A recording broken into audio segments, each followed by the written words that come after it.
बिस्मिल्लाहिर्रहमानिर्रहीम। अस्सलाम वालेकुम नाज़रीन, मैं हूं फैयाज़ राजा और आप देख रहे हैं आपका अपना यूट्यूब चैनल। दोस्तों, वफाकी हुकूमत इस्लामाबाद से इंतहाई अहम तरीन और बहुत बड़ी डेवलपमेंट वीडियो का आगाज़ इस ब्रेकिंग न्यूज़ के साथ करेंगे कि दो साबिक अस्करी शख्सियात की जानिब से इमरान खान को बिलवास्ता पैगाम भेजा गया है कि मौजूदा हुकूमत नवंबर 2025 तक चलने दें।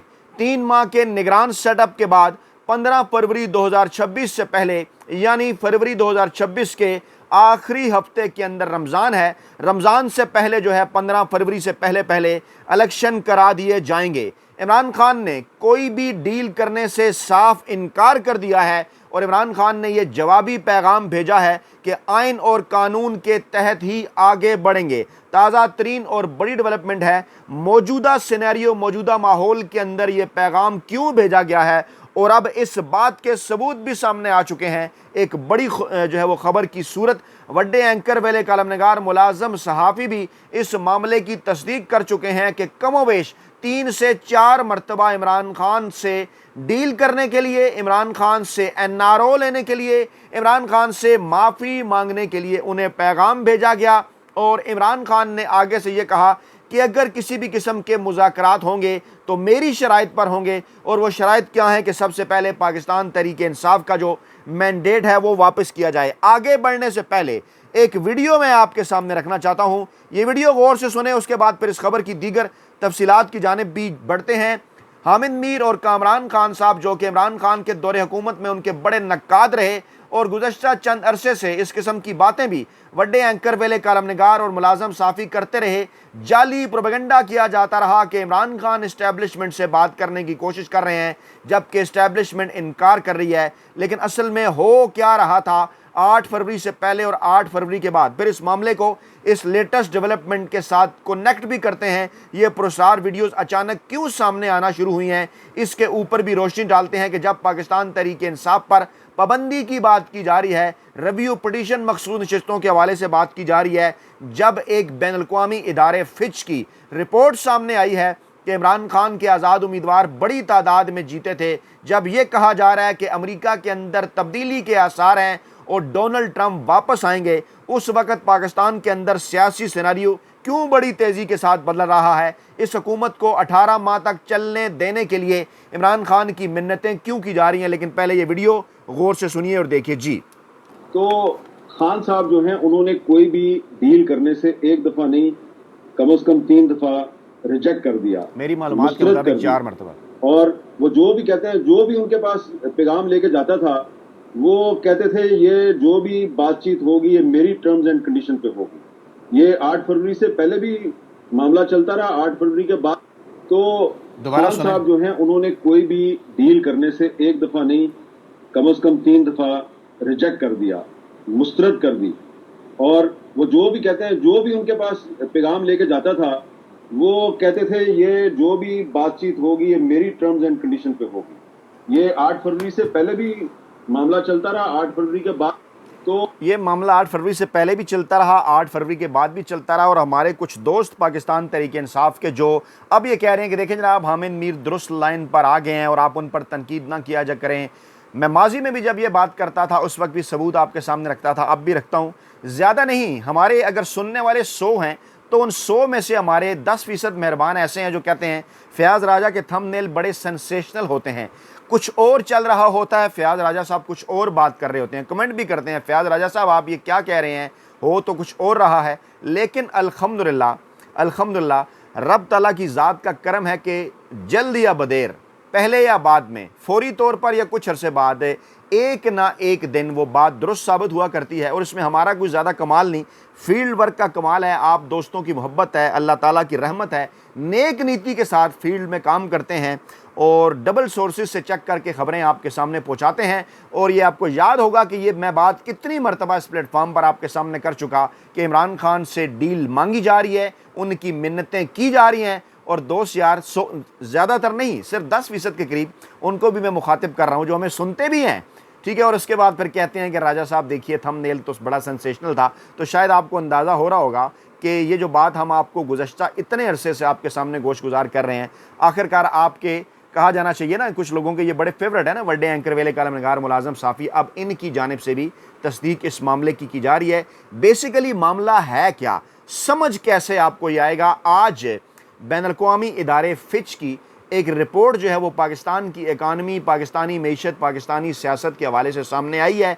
इस वक्त टीवी चैनल्स की जीनत है। वो रिपोर्ट क्या कह रही है? वो रिपोर्ट ये कहती है, पहले तो वो ये बात तस्लीम करती है वो रिपोर्ट कि फरवरी 2024 के इलेक्शन के अंदर पाकिस्तान तहरीक इंसाफ के उम्मीदवार बड़ी तादाद में कामयाब हुए। अच्छा, वहाँ उन्होंने जिक्र किया आज़ाद उम्मीदवार, डेफिनेटली, और आगे चलकर उन्होंने लिखा इस रिपोर्ट में कि वो आज़ाद उम्मीदवार जिन्हें जेल में कैद पाकिस्तान तहरीक इंसाफ के सरबराह इमरान खान की हमायत हासिल थी, लेवल प्लेइंग फील्ड नहीं मिली, इसके बावजूद वो बड़ी तादाद में कामयाब हुए। अच्छा, उसके बाद फिर ये रिपोर्ट पेशगोई करती है और ये कहती है कि इमरान खान मुस्तकबिल करीब में भी ज़ेरे हरासत रहेंगे, और ये रिपोर्ट ये पेशगोई भी करती है कि जो मौजूदा हुकूमत है वो 18 माह तक बरकरार रहेगी, फिर कुछ अरसे के लिए टेक्नोक्रेट हुकूमत आएगी और फिर मुल्क नए इंतखाबात की जानिब बढ़ेगा। अब ज़रा इस मामले को मेरी इस खबर के साथ भी लिंक करके देखिए, क्योंकि हमेशा से पाकिस्तान के अंदर जो ताकतवर हलके हैं, इस किस्म की थ्योरीज़ मुख्तलिफ रिपोर्ट्स की जानिब से जो है वो मुख्तलिफ रिपोर्ट्स के अंदर अपना इनपुट देकर भी इस किस्म की थ्योरीज़ जो है वो फैलाते हैं। लेकिन इस 18 माह के पीछे मामला क्या है?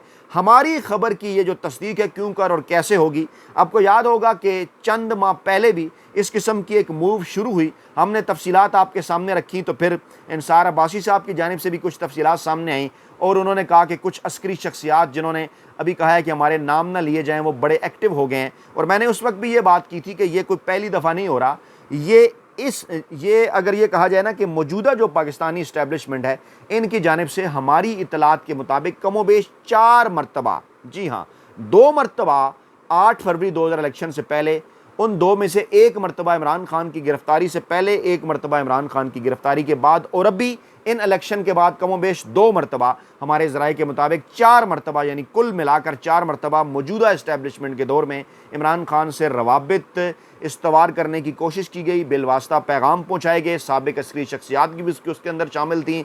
अली अमीन गंडापुर साहब के ज़रिए भी बिलवास्ता पैगाम पहुँचाए गए। किसी मौके के ऊपर इंशाअल्लाह ताला इनकी तस्दीक भी हो जाएगी। मामला क्या है, वो जो पहले दिन से हम आपके गोश गुजार कर रहे हैं ना, कि मौजूदा इस चुनतखब हुकूमत को लाने का क्या मकसद था? मकसद ये था कि कम से कम 2 शख्सियात की एक्सटेंशन करवाई जाए, और शायद खाकान अब्बासी साहब भी इस जानिब इशारा कर चुके और कई दीगर लोग भी बाद में इस मौजू के ऊपर वीला कर चुके। जो ये मजदूर साफ़ी आपके सामने गुज़श्ता कई अरसे से रख रहा है कि पहली एक्सटेंशन मौजूदा चीफ जस्टिस काजी फ़ाइज़ ईसा साहब की, जो कि इस साल अक्टूबर के महीने के अंदर रिटायर हो रहे हैं, और दूसरी एक्सटेंशन मौजूदा army chief general Asim Munir साहब की, जो कि जो है वो अगले साल नवंबर के महीने में रिटायर हो रहे हैं। अच्छा, अब इस मामले के ऊपर मज़ीद बात करने से पहले मैं आपके सामने रखना चाहता हूं जनाब एक और वीडियो। जी हाँ, मुशैद हुसैन सैयद साहब की एक वीडियो में आपके सामने रखना चाहता हूं। एक प्रोग्राम में बात कर रहे हैं, फिर ये मामला, क्योंकि मैं एक्सटेंशन की बात कर रहा हूं ना, तो आपको जनरल बाजवा की एक्सटेंशन की तरफ लेके जाता हूं। जी जी, ऑडियो मैंने एक बड़े सीनियर से बात की उस वक्त, सुनिए जरा जी। और जब मियां साहब का हुआ, क्योंकि मियां साहब से ज्यादती हो रही थी, मियां साहब मजलूम है और वैसे भी सेहत भी ठीक है, कहते sir we had to do it in the national interest. ये उन्होंने इन फ्रंट ऑफ ये 2 गवाह के सामने मुझे कहा कि हमने कौमी मफाद में उनको बाहर भेजा। वैसे प्लान ये था कि मरियम को भी भेजने का, लेकिन वो इमरान खान को पता चल गया बाद में, तो उन्होंने रोक दिया जो एक्चुअल प्लान था। और उनके नतीजे में ये हुआ कि क्विड प्रो को क्या था कि फिर मियां साहब ने मीटिंग बुलाई और लंदन में, और फिर उन्होंने कहा कि जनरल कमर जावेद बाजवा को पाकिस्तान मुस्लिम लीग नून मुकम्मल तौर पर हमायत करेगी, ताईद करेगी, सपोर्ट करेगी फॉर सेकंड टर्म एक्सटेंशन। जी, मियां साहब ने सबसे ये कहा, वो जो मीटिंग का कहते हैं, हाँ, वो जो लंदन में, मैं तो नहीं था उस मीटिंग में, क्योंकि उसमें हल भी लिया गया, वो हल भी लिया गया, क्योंकि मैं तो अगर मैं होता तो मैं मीटिंग में बैठता ही ना। याद कीजिए मेरे विलाग से, मेरे ख्याल में अपने साथियों से तौहीन है। किस किस ने लिया था?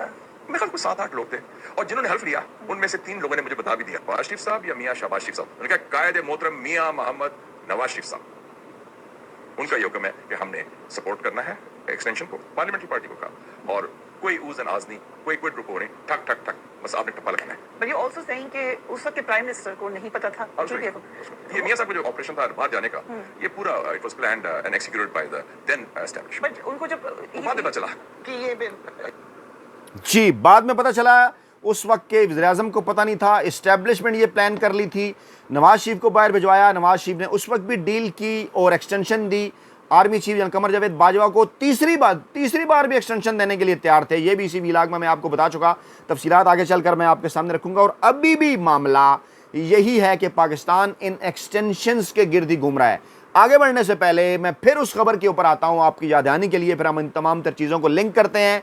दो साबिक अस्करी शख्सियात ने इमरान खान को गुज़श्ता 24 घंटों के अंदर यह बिलवास्ता पैगाम भेजा है कि मौजूदा हुकूमती सेटअप को नवंबर 2025 तक चलने दें।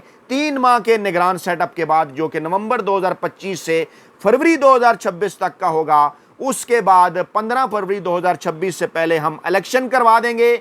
मसला क्या है, मामला क्या है इसके अंदर? अब क्योंकि पाकिस्तान तहरीक इंसाफ के साथ पहले भी धोखा हो चुका, इमरान खान को पहले भी धोखा दिया गया। इमरान खान बारहा ये बात भी कर चुके कि वो एतबार कर लिया करते थे, जबकि कमर जावेद बाजवा साहब उस वक्त अपनी गेम कर रहे थे। और आज भी इस पैगाम के अंदर ये नहीं कहा गया कि नवंबर 2025 में जो मौजूदा आर्मी चीफ हैं क्या वो रिटायर हो जाएंगे, नए आर्मी चीफ की तैनाती कौन करेगा, क्या वो नए आर्मी चीफ की तैनाती इसी चुनतखब हुकूमत से कराई जाएगी, और फिर नए आर्मी चीफ और नए DGISI के नीचे जो फरवरी 2026 के इलेक्शन होंगे उनकी कितनी क्रेडिबिलिटी होगी?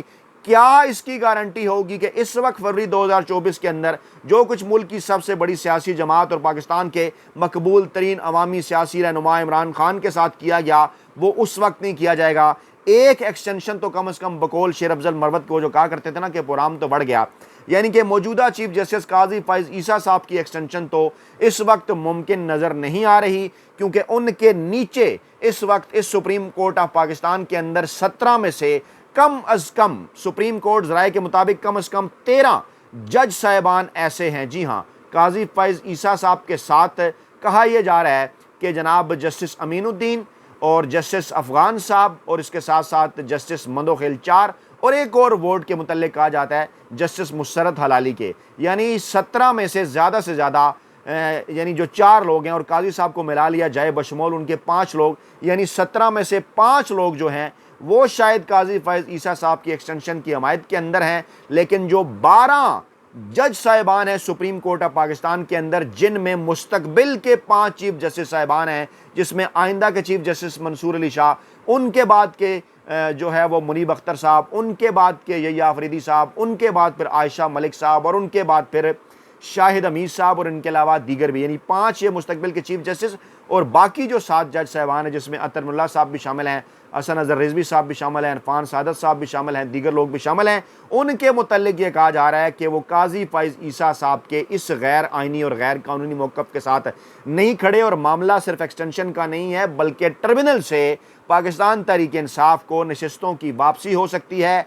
रिव्यू पिटीशन के अंदर जो जाया जा रहा है इस हवाले से कानून साजियाँ की जा सकती हैं, मखसूस बेंच बनाए जा सकते हैं, इसीलिए एडहाक जजेस की तरफ मामले को ले जाया गया है और 2 पैगाम पहुँचाए गए हैं। एक पाकिस्तानी अदलिया को काजी फैज ईसा साहब के ज़रिए कि अगर रिव्यू पिटीशन के अंदर ये फ़ैसला वापस ना लिया गया तो पाकिस्तान के अंदर एमरजेंसी नाफिज की जा सकती है, और इसी तरह से एक और पैगाम भी इलेक्शन कमीशन के ज़रिए नाम नहाद वड्डे एंकर वेले कलम नगार मुलाजम साफ़ियों के ज़रिए कि इलेक्शन कमीशन इस फैसले के ऊपर अमल नहीं करने जा रहा। कौन होता है इलेक्शन कमीशन जो कि सुप्रीम कोर्ट के फैसले पर अमल ना करे? लेकिन ये हल्ला शेरी कहाँ से है? किसने सिकंदर सुल्तान राजा साहब की तैनाती कराई थी? इमरान खान बता चुके हैं, डोरें कहाँ से हिल रही हैं वो बता चुके हैं। अब ये वो सारा सिनेरियो है कि जिस सिनेरियो के अंदर ये 2 चीज़ें मैंने आपके सामने रखी हैं कि हामिद मीर साहब की ये तस्दीक जिसमें वो कह रहे हैं 3 मरतबा और मैं तस्दीक कर रहा हूँ कि कम से कम 4 मरतबा हमारी इतलात के मुताबिक, और फिर ये दूसरी खबर जो अस्करी शख्सियात साबिक अस्करी शख्सियात ने पैगाम भेजा है। इसी दौरान मामलात पर इंतहाई गहरी नज़र रखने वाले जो हैं वो मज़हर अब्बास साहब जंग जियो ग्रुप के सहाफ़ी हैं, लेकिन बड़ी ज़बरदस्त किस्म के सियासी तज्ज़िया करते हैं। उन्होंने एक कालम लिखा है, उनकी तहरीर है कि इमरान फोबिया से बाहर आ जाएं, और उन्होंने कहा बस इतनी कमी रह गई थी कि नून लीग ने अब पाकिस्तान तहरीक इंसाफ पर पाबंदी लगाने का फ़ैसला कर लिया, और पाकिस्तान की सियासी तारीख में पहली बार ये होगा कि पार्लियामेंट के अंदर और बाहर मुल्क की सबसे बड़ी सियासी जमात पर पाबंदी लगाने का फ़ैसला किया जा रहा है। मगर ये इतना आसान नहीं होगा, लेकिन इससे ये वाज़ेह हो गया है कि नवाज़ लीग कम से कम सियासी और इंतखाबी मैदान में पाकिस्तान तहरीक इंसाफ का मुकाबला नहीं कर सकती, और यही वो परेशानी है। और ख़ास तौर पर उन्होंने कहा कि कोर्ट रूम नंबर 1 से जो फैसला आया, उसके बाद जो चीज़ें जिस तरह से आगे बढ़ रही हैं, ये तमाम तर चीज़ें ये बताती हैं कि मामलात बड़े मुश्किल हो गए हैं पाकिस्तानी इस्टेब्लिशमेंट के लिए, नून लीग के लिए, पीपल्स पार्टी के लिए। और ये पाकिस्तान की सियासी, अवामी, अदालती, इंतखाबी तारीख़ में पहली मरतबा हुआ है कि किसी टक्कर के सियासतदान ने इतनी टक्कर दी है। और उसके बाद फिर अब हर तरह के हरबे इस्तेमाल किए जा रहे हैं, जिनमें ये हरबा भी है कि डील कर लें, ये हरबा भी है कि दबाव बढ़ा दें, ये हरबा भी है कि अंदर कर दें, इंटरनेशनल रिपोर्ट्स आ जाएं। ये तमाम तर चीज़ें क्यों हैं? किसी न किसी तरीके से इमरान खान से डील हासिल कर ली जाए। लेकिन मर्द कलंदर का एक ही जवाब है, और वो जवाब ये है कि आपने घबराना नहीं है, क्योंकि डट के खड़ा है कप्तान। अपना बहुत ख्याल रखिएगा, दुआओं में याद रखिएगा। नई वीडियो के साथ जल्द हाजिर होंगे। अल्लाह ने के बाद।